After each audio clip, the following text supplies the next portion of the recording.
What if I told you that 918 people realized they were never leaving alive? Today, you'll witness the final 48 hours of Jonestown, like never before. In November 1978, deep in the dense jungles of Guyana, a community of more than 900 Americans lived in isolation. They called it Jonestown, a settlement created by the charismatic but increasingly unstable preacher Jim Jones. For years, Jones had promised his followers a paradise free from racism, poverty, and political oppression. But by the end of 1978, paradise had turned into a prison. Armed guards patrolled the perimeter, food was running out, and Jim Jones, addicted to drugs and paranoia, claimed that enemies were everywhere. On November 17th, a U.S. congressman named Leo Ryan arrived at Jonestown.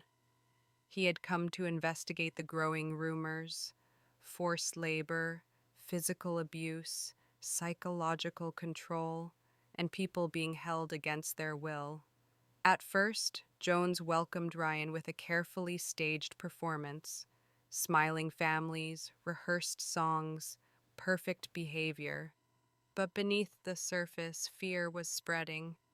Some residents slipped notes to the visiting reporters, begging for help, whispering that they needed to escape before it was too late. That night, Jones gathered his inner circle. His voice trembled with anger. He knew his world was collapsing. If people defected, if a congressman exposed him, everything he'd built would fall apart.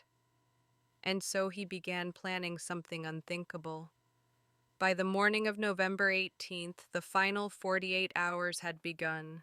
None of the followers realized this would be the last day of their lives. I remember digging deeper into the final hours of Jonestown, and the more I read, the more surreal it felt. For months, everything inside the settlement had been slowly collapsing. Food shortages, medical crises, exhaustion. But the last 48 hours, they were something else. They were the moment when every warning sign finally burst into flames. On November 17, 1978, Congressman Leo Ryan arrived in Jonestown. And this is the part that always shakes me. The people of Jonestown were desperate for help, but they were also terrified to ask for it. Ryan's visit was supposed to be routine, a check-in, a diplomatic gesture. But when he stepped inside the pavilion, dozens of whispered glances started flying around the room. People were rehearsed, controlled, smiling, but not with their eyes. That night, one of the residents slipped Ryan a note, just a small piece of paper folded tight. "Please help us get out." That was it. 7 words, but they detonated the entire situation. Jim Jones knew the truth the moment Ryan read that note. His paranoia was already extreme, and now it became unstoppable. He told his guards the congressman was part of a government conspiracy. He claimed the outside world was coming to destroy them. You can practically feel the tension tightening like a wire, second by second. By the time morning came, some of the residents were begging to leave. Others were terrified even to make eye contact. Jones kept insisting that any attempt to escape was betrayal. He said they'd all be imprisoned, tortured. He told them the world outside was worse than death. And while he said all that, armed guards quietly took positions around the compound. The stage was set. Nobody truly knew it yet, but the last day of Jonestown had already begun. When I reached the part where the survivors described what happened next, it became clear just how fast everything spiraled out of control. The morning of November 18th started with a strange kind of calm. Jim Jones insisted everything was fine, that the community was united, that the congressman would leave peacefully. But behind the scenes, the situation was falling apart. Leo Ryan prepared to leave Jonestown with a group of defectors, people who had finally decided that the risks were worth it. And this was the turning point. For months, residents had been dreaming of escape, but the second they tried to step outside the compound with Ryan, Jones understood he was losing control. As the group walked toward the airstrip, some of the defectors felt a strange mix of relief and terror.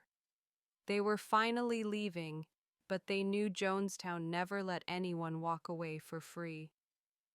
Witnesses recall looking over their shoulders every few seconds, because in Jonestown, if you showed fear, someone noticed.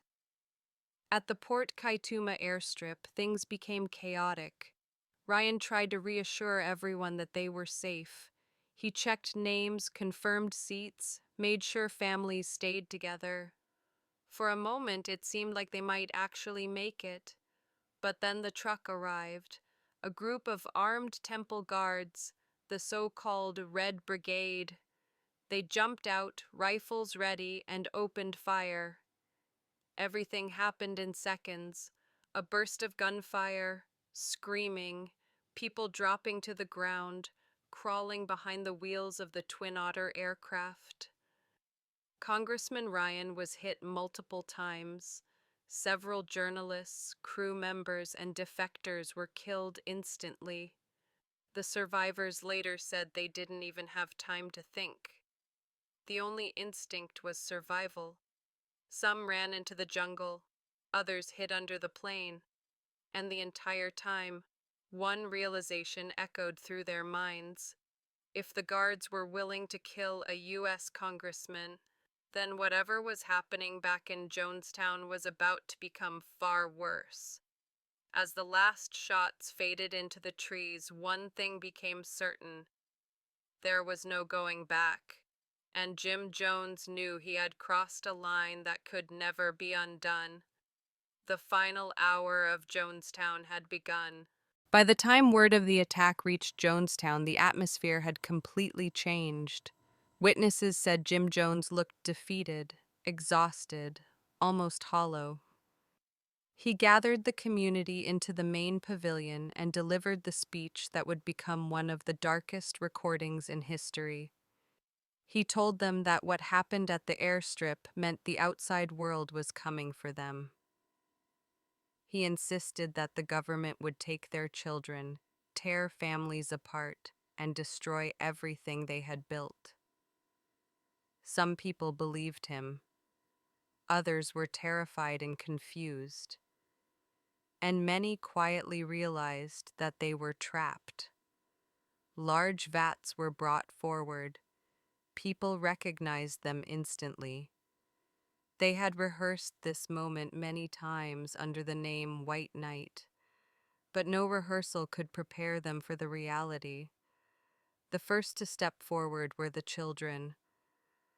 This is the part that survivors refuse to forget. Parents holding their kids, some crying, some numb, some still hoping Jones would change his mind. But he didn't. The order was final. Chaos began to spread. Some tried to run, only to be brought back by armed guards. Others screamed at Jones, begging him to stop, begging for a chance to live. But the system he built, a world based on fear, obedience, and control, had already closed in around them. Within minutes, the pavilion fell silent except for the sound of people collapsing. Rows of bodies, one after another, more than 900 lives lost in a single afternoon. It was the largest loss of American civilian life in a deliberate act until September 11th. And yet, a handful survived. Some hid in the jungle when the gathering began. Others pretended to be unconscious and slipped away later. They are the voices that tell us what happened. Without them, Jonestown might have remained a mystery, buried under propaganda and rumor.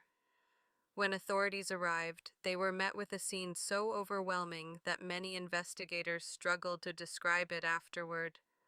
Silent rows of people, abandoned belongings, a community wiped out in a matter of hours.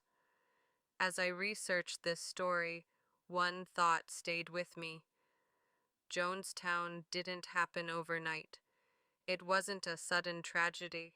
It was a long descent built on manipulation, fear, isolation, and the slow erosion of truth. And when a leader convinces people that the world outside is the enemy, the results can be catastrophic. This is why stories like Jonestown matter, not for the shock, but for the warning, a reminder that any community, no matter how idealistic it begins, can become dangerous when one person is allowed absolute power. The people of Jonestown deserved better. They deserved a future, and telling their story is one way to make sure it never happens again.